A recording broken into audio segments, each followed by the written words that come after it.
Hello, Work That's Worth It listeners. I'm thrilled to bring you a special series of mini podcast episodes to celebrate my book launch. Truthfully, I absolutely love sharing stories and insights from the people I call disruptors for goods with you all. While writing my book, also called Work That's Worth It, I discovered there were so many inspiring conversations that couldn't all fit within its pages. Instead of keeping these gems hidden away in my Dropbox folders, I wanted to get them out in the world. These mini episodes are my gift to you, little bursts of value from the remarkable people who've shaped my thinking about meaningful work. What comes to mind when I say the phrase disruptors for good? To me, it means people who've been able to combine impact and income in their work. Or as I say in my book, people who have found a meaningful contribution and are compensated well for that work. It was remarkable how many people I interviewed in my book, Work That's Worth It, who were clear on their purpose. Amy King, the co-founder and CEO of Pallet, was one of them. Her bold declaration to end unsheltered homelessness in her lifetime isn't idealistic. It's actually possible with simple, focused solutions and the right people working together to make the changes happen. There's a chapter in my book where I focus on the contribution you can make during your 90,000 hours. I tell readers to start by finding one word to guide you or weave into what you're already doing. It starts with finding what drives you, and like Amy says during our conversation, we tend to make problems, like homelessness, or even finding meaningful work, more complicated than they need to be. Listen to Amy explain why so many ventures never get off the ground and what it really takes to turn your idea into impact.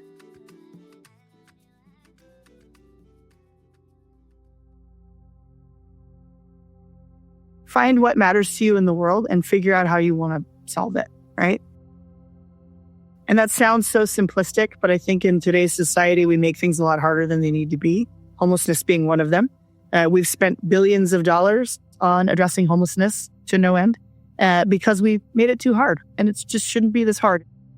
I think keeping it simple, recognizing where your strengths are, aligning yourself with people, all things we've talked about that can help you get there, and then making sure that if you are going to build a business, that you think about the approachability of that business. Can other people participate? Will they participate? I see a lot of business plans and decks that are really smart. We have a lot of really, really smart people, but the idea is not approachable. It's not easy for people to understand how it could work. And people have said that about my business too. So it's not a criticism, but figure out how to communicate what you love and what you care about in a way that other people can receive it and acknowledge its value in the world. And if you don't know how to do that, get a mentor. In my book, I have a chapter on connections, and I talk about the safety net and the trampoline. Being a disruptor for good often means stepping into the unknown, figuring things out as you go, and finding the right support. In this next clip, Amy talks about the people who guided her as she set out to build and scale a sustainable social enterprise. I've never done social enterprise before. I've never started my own company before. So my biggest kind of mentors and role models, there's a woman who's been walking alongside me this whole time. Her name's Molly Fadul, and she is amazing. And she just came alongside me and said, I love what you're doing. I love what you want to do. I want to help you make this successful. How can I help? And so she's really taught me a lot about, how to raise money, how to work with investors, making pitch decks, things that I had no business doing and I had no understanding of. I did not learn these things in school. And so she's been really phenomenal. She's on Pallet's board, has been from the beginning, and is just a wonderful friend and mentor to me.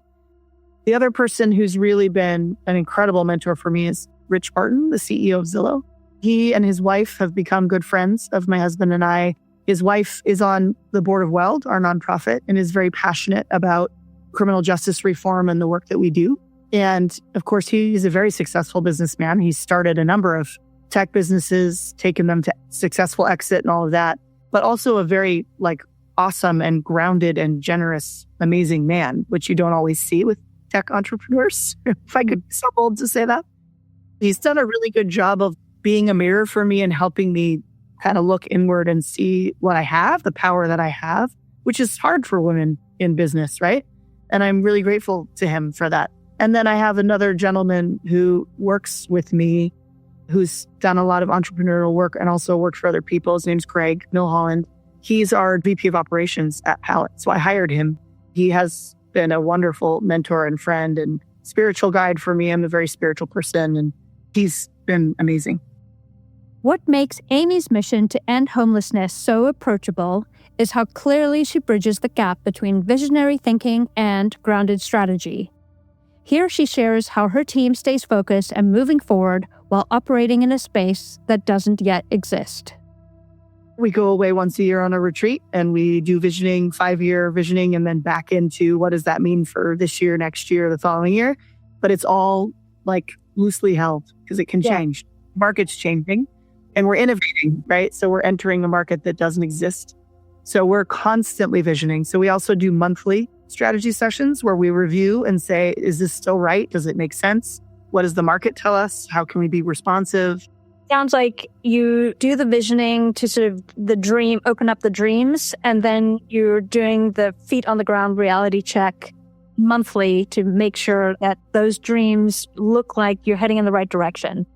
Absolutely, yeah. And the thing about dreams is that they're wonderful and we should follow them. But if you want to achieve them, you have to have a plan to get there, right? And so that's a big part of what we do is we say, here's the dream, here's the vision. It's a 5-year, whatever, right? And then here's the dream for this year or even this month. What are the strategic initiatives and goals that we're driving towards to achieve that dream? And if they don't line up, then are we doing the right things? Are we focusing our time in the right place? Amy's goal to end unsheltered homelessness isn't just a company mission. I can say from talking to her that she is steadfast in her belief that we can end homelessness in this lifetime. These are choices we get to make. But what is Pallet's role in a problem that is so complex? Amy reflects on this question and where she thinks real progress begins. When we do our visioning and we do our strategic planning, we always start with what's our Northern Star, right? And Pallet's Northern Star is to end unsheltered homelessness domestically. So if that's our goal, which it is, then we have to be honest about what Pallet's role in that is, because can Pallet in and of itself end unsheltered homelessness? No. Let's be honest about that. It's going to take a lot of people and a lot of things. And so we talk about, when we do our visioning, we talk about the ecosystem that surrounds the goal, right? So whenever we think really, we throw out these big visions and dreams or think really expansively, we talk about all the factors and influences that can impact our ability to achieve. And then we focus in on which of these things do we have control over. So I talked about my sphere of influence. We also talk about our sphere of control, which is this tiny nucleus that's in the middle of our sphere of influence. So we have a voice and a platform as a company that's really large and is growing all the time. But the reality is what we can actually control is this tiny little center. I call it the chewy center of our candy, right? And it's constantly like our beating heart that's giving us life. And we have to recognize what sits within that core. This is our core competencies of what we know and do well and we have control over. And then we have to recognize all these other factors in the ecosystem impact our success and our ability to achieve our goal. Where do we have influence? Where do we need more influence? Where do we have partnerships that we can leverage? You'll probably find yourself engaging with stakeholder groups that you never imagined you would. But the sooner you can acknowledge and identify and get to know those stakeholder groups, the better off you'll be in both learning about the market space, but also penetrating the market space. You're really not going to get anywhere if you don't know who holds the power in those spaces. I just learned about this amazing thing called power mapping. I didn't even know it was a thing. That's something I've never learned. Where we go into regions and we power map who holds the authority in making, funding decisions and human services decisions and all of that. And it's a brilliant tool, but I wish I had known about it sooner. It probably would have helped our business grow even faster. And when we're talking about a big issue like homelessness, this is a massively complex problem that nobody actually understands. So we have to be open to this changing ecosystem, right?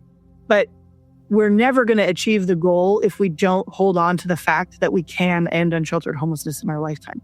I get asked this all the time in the media. People are like, you're crazy. We hear you say all the time that you think that we can end U.S. domestic unsheltered homelessness in your lifetime. You're 43. How is that possible? And I'm like, I think we could end it tomorrow if we wanted to. We just don't want to. Yeah, that comes down to values. It's a choice. Yeah, exactly. Like we're making choices as a society, and I have a business and resources and investors behind me and the opportunity to leverage all of these things to drive towards a solution. Why wouldn't I do that if I can? It's just a matter of getting all the resources pointed in the right direction and a framework laid out that we can actually implement against to get to the end goal, right? And so I think that's the key for me, is that if we don't have expansive thinkers, we'll never solve these giant societal problems, right?